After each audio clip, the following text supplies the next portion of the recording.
Unit 4. Answering questions and multiple choice. Listening activity number 1. Listen to a telephone conversation and indicate whether the following statements are true or false by writing T for true, F for false, and N if the statement is not mentioned in the conversation.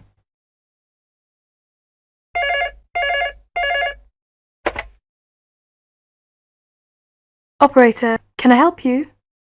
I'm calling from a payphone in Ealing Shopping Centre. I've been trying to get through to a number for the past 15 minutes, but I keep getting a funny noise. Are you sure it's the right number, sir? Yes, I've checked in the telephone book. Are the lines busy? What kind of sound are you getting? A continuous humming sound. Did you put in enough money? Yes, I put in the correct amount. What number are you calling, sir? 567-0802. I'm sorry, sir. Could you repeat that once more slowly, please? 567-0802. Ah, that explains it then. We've been having a lot of trouble with that area because of crossed lines. One moment, and I'll try and get the number for you.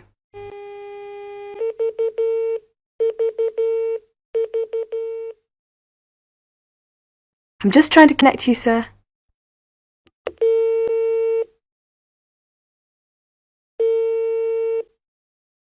Your number's ringing now. Put in 20p, please. Thank you very much. Go ahead, please.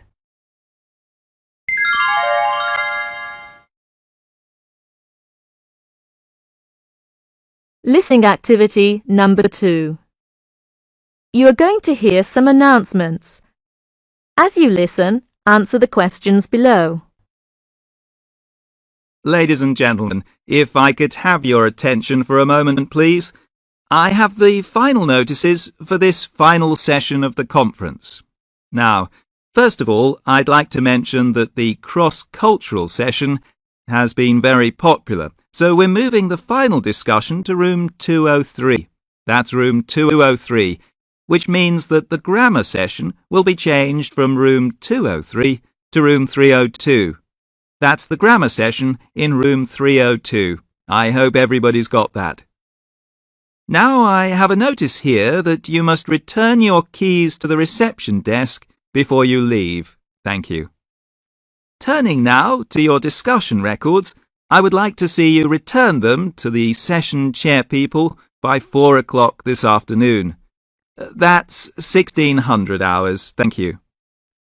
Regarding coaches for the airport, they will be gathering outside the main building at 3:30. That's 15:30 hours. And there will be another one a little later than that at 16 hours. That's 17:50.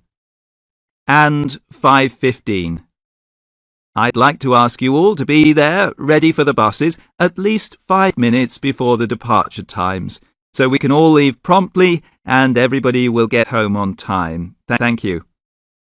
I have particular messages for Professor Hurst and Professor Cole and Professor Malnichurk. I'd like to ask you three, are you here? Professor Hurst, Professor Cole? Yes, and Professor Malnichurk. I'd like to ask you to collect your reprints from the conference desk before you leave. Thank you. Finally, I have a reminder from Professor Olson of Leeds University that the 6th Annual Convention of EFL will be held in Bangkok, October 2006. I think you'll all be interested in marking that date on your calendar. That's the 6th Annual Convention of EFL, October 2006. And I'd like anybody that's interested in that conference to leave your name at the conference desk. Thank you very much. Ladies and gentlemen, I know it has been a very happy event for me, this conference, and I hope that you too have found it a happy and productive time. Thank you all for coming.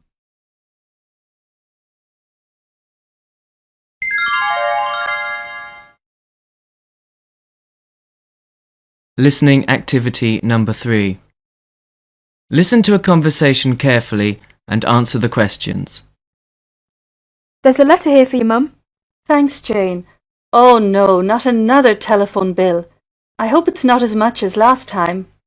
How much is it? £130.94 for 3 months. How can it be so much? Your father and I hardly make any calls. You must have been using the phone all the time. Only to speak to my friends. Jane, I don't think you realise just how much it costs when you telephone your school friends, and you speak to them for so long, especially during the day. Why can't you call them after 6 p.m. when it is cheaper? Your father's going to be so upset when he finds out. I'm sorry. Well, being sorry isn't just good enough. I've told you often enough not to use the telephone so much. If you had to pay the bill, you wouldn't be so responsible with the telephone. You see your friends every day. Why do you need to phone them up as well? Hello. Hello. Look at this bill for the telephone. Jane has been phoning all friends again. £130.94 for 3 months. Jane, this has got to stop. We both told you the last time to be more responsible when phoning your friends, and not to take so long speaking to them. It costs too much. You'll have to pay half of this bill out of your wages from your Saturday job. But Dad, that's not fair. To teach you that the phone costs a lot of money, you'll have to pay half of this bill. You're lucky I'm not going to make you use the phone box down the road to make your calls. OK, but it'll take me weeks to pay your half of £130.94. We may have to get one of those phone locks and I'll keep the key. Then you won't be able to make any calls.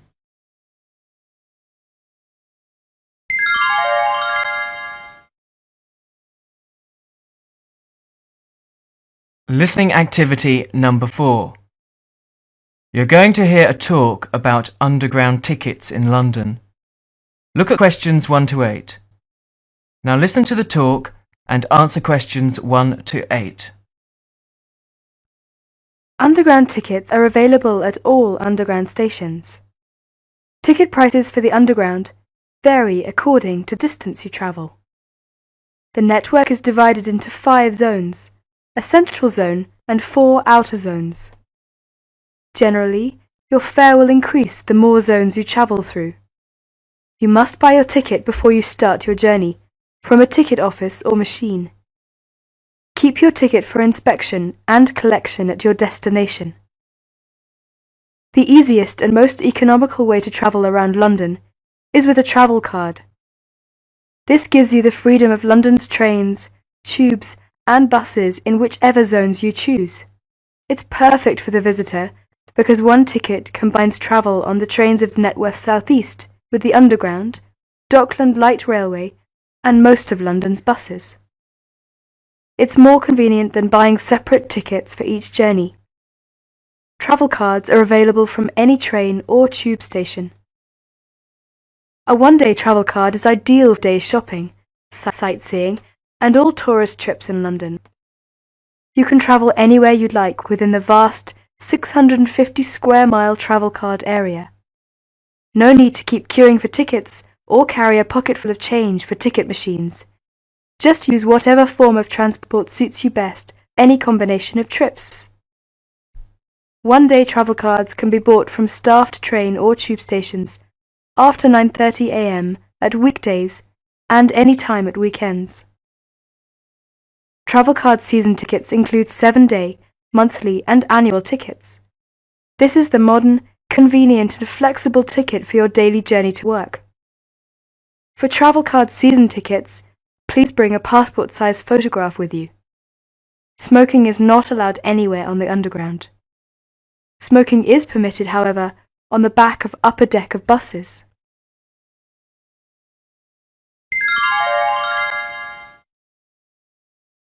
Listening activity number 5. You're going to hear a talk about looking for a job. Now look at the questions 1 to 8. Now listen to the talk and answer questions 1 to 8. Look, here's one that might interest you. What is it? Are you sure? The last one you sent me off to was a disaster. Yes, look. It says they want a junior sales manager, and it looks like it's a big international company. That would be good. You might get to travel. What kind of company is it, though? Let's see. Yes, it's a textile company that seems to import from abroad. That's odd, isn't it? What else? They say the salary is really good. They operate a system of paying you a basic salary and then offering a sales commission on top of that. They say it's high. And, oh look, they give you a car to travel around in. Gosh, that's not bad, is it?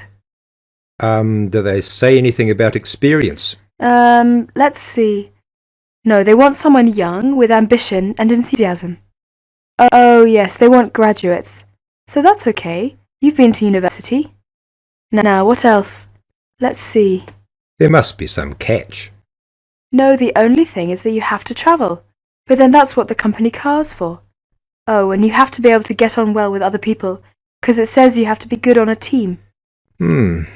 Perhaps I'll have a closer look at that one. Listening activity number 6. You will listen to a conversation between two friends. As you listen, answer the questions below. Hello, Mike. What's up with you? Oh, Tom, it's my landlady again. You're always in trouble. What is it this time? You see, she's left a note for me. Just read it. Well, did you leave the front door open? I honestly don't remember. I got back late from a party. Anyway, what does it matter? It's all complaints in that house. First noise, then the bathroom. Well, in that case, why don't you look around for another place? I've already started. I looked in the paper this morning. Plenty of advertisements as usual, but most of the places are too far from school. Look, why don't you come and share with us? But surely there are 4 of you in the flat already, aren't there? Yes, but you know, Jane is leaving at the end of the month. She's got a job down south. There will be a spare room. It's rather small, but you can sleep there for the moment till you find a nice one. That's a good idea. How many rooms do you have? We have 4 bedrooms and a big living room. What are the arrangements? Well, we share all expenses, of course. Rent, light and heating. What about food? Or we each buy our own. It works out fine that way. And you can do anything you like in your own room. But there is one thing. What's that? Don't leave the front door open. Strange people may wander in. All right. I promise that won't happen again. By the way, when is Jane leaving? Let me see. Yes, this time next week. Today is the 22nd, Tuesday. So she's leaving on the 29th. Well, I'll move in one day after she leaves. Yes, no problem. We will get ready by then. Thanks a lot. You're welcome.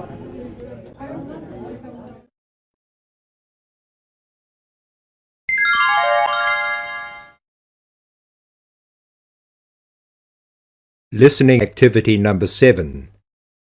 You will hear a dialogue between a researcher and a chief librarian. Listen to the dialogue and answer the questions. Good morning, Julia. Good morning, Peter. Do come in. You've brought the results with you, I see. Yes, in fact, I completed the survey last week. So I can hear the criticisms now, then. That's right. And perhaps you'll be able to tell me what can be done about them. I'll certainly do my best. Well, what would you like to start with? The catalogues. I'm afraid many of the science students complain that they're incomplete and out of date. They think they're really bad. Is there anything you can do to improve things there? Oh yes, we can either check all the cards and reprint them where necessary, or we can change to a computer system. How much would it cost to do the first? Oh, about £6,000. And how long would it take? Oh, maybe 3 months. And how much would it cost to do the second? Change to a computer system, yes, about £60,000. And how long would that take? Oh, 9 months, I'd say, about 9 months. Thank you. Now, next I'd like to move on to the borrowing facilities. The social science students describe these as rather disappointing.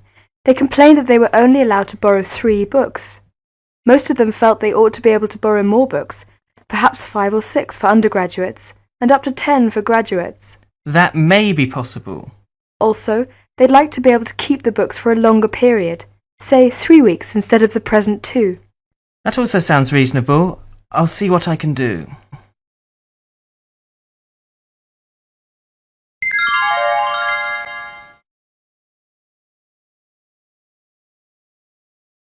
Listening activity number 8. You are going to hear a conversation between a student and a counsellor. Listen to the conversation and answer the questions. Good morning. Sit down, please. Good morning. What can I do for you? I've come for some advice. My name is Sophie Cole and I'm Italian. I came to this country about 6 months ago. Yes? And I don't know if I can use my qualifications here. Maybe I need to do another course. And then I'm worried about my English. You see, I'm worried about not understanding people very well. I see. Well, I need to get a bit more information about you. What are you doing at the moment? Now I'm studying English because my English is very poor. How many hours a week? 12 hours a week. Yes, but how many... Oh, well, never mind. What sort of job do you see yourself doing in this country? Well, in this country, it seems that it's very difficult for me to get a job.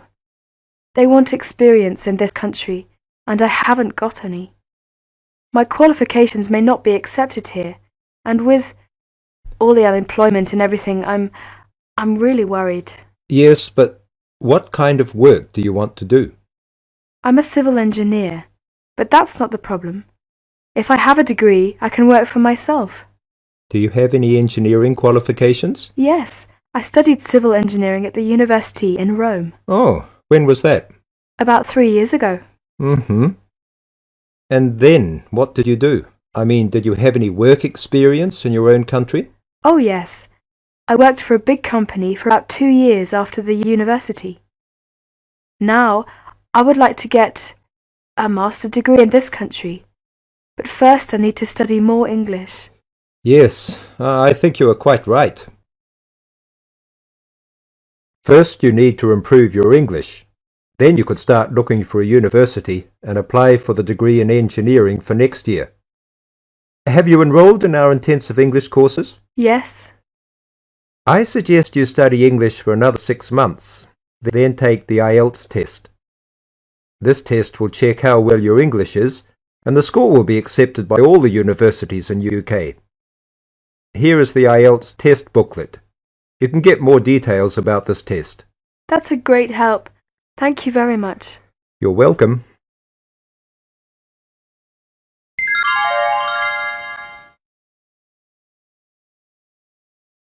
Listening activity number 9.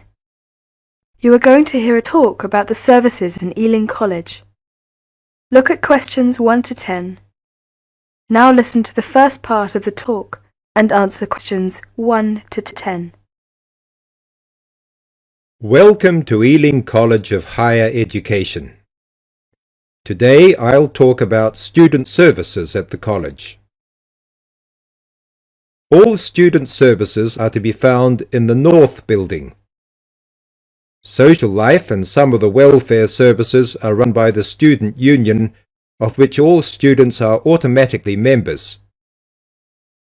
After enrollment, take your receipt to the Student Union and they will give you your student card. Your student card also entitles you to membership in the Student and Staff Club. The Student Union will give you a handbook which gives more details on all the services offered, plus more information on the health service, accommodation, and so on. Let's talk about medical services first. ECHE has a student health centre. The centre is open from 9:30 to 8:45, Monday to Thursday, and from 9:30 to 5 on Fridays during term time. The college doctor, Dr. B. Kierans, holds a surgery in the medical centre 4 days a week, Monday and Tuesday mornings, Thursday afternoons, and either Wednesday or Friday afternoons. The nurse will tell you which one on any particular week. Appointments for these are made through the nurses and are usually for the following day. Outside of these times, Dr. Kearns can be found at her surgery, which is located at number 2 Ascot Avenue, W5, very close to college. During your stay in England, you must register with a local doctor, and if you live in the London Borough of Ealing, you can register with Dr. Kearns.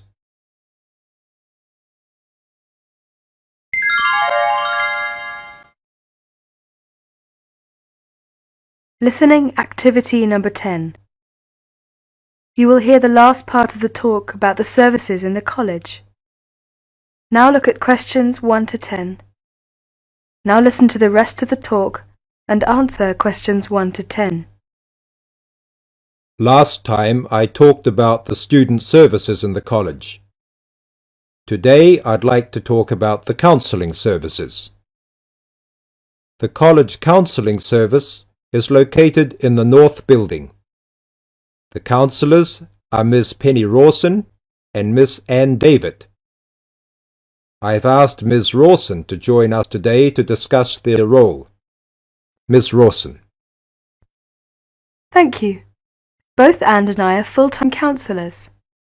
Students either come to us on their own or are referred to us by a tutor. We see students individually, run group therapy sessions and courses of sessions as we think necessary. We are here to help with any problems, no matter how great or small, such as homesickness, relationship difficulties, death and separation, sexual problems, undue stress due to work, and so on. You will not be the first to be homesick, find college life stressful, or decisions problematic, so please don't hesitate to come and have a chat if there's anything bothering you. This is a confidential service, but we are willing to arrange with your course directors, your tutors, student union officers, career department or doctors. We can also put you in touch with outside counselling services. As a part of the university, all counselling is free of charge for full-time students. I know some of you may feel that seeing a counsellor has a stigma attached to it, but let me assure you, even the best balanced individuals encounter situations where they need someone to talk with, so please don't hesitate. You're welcome to make use of this service. We hope you will enjoy your studies at the university. Thank you.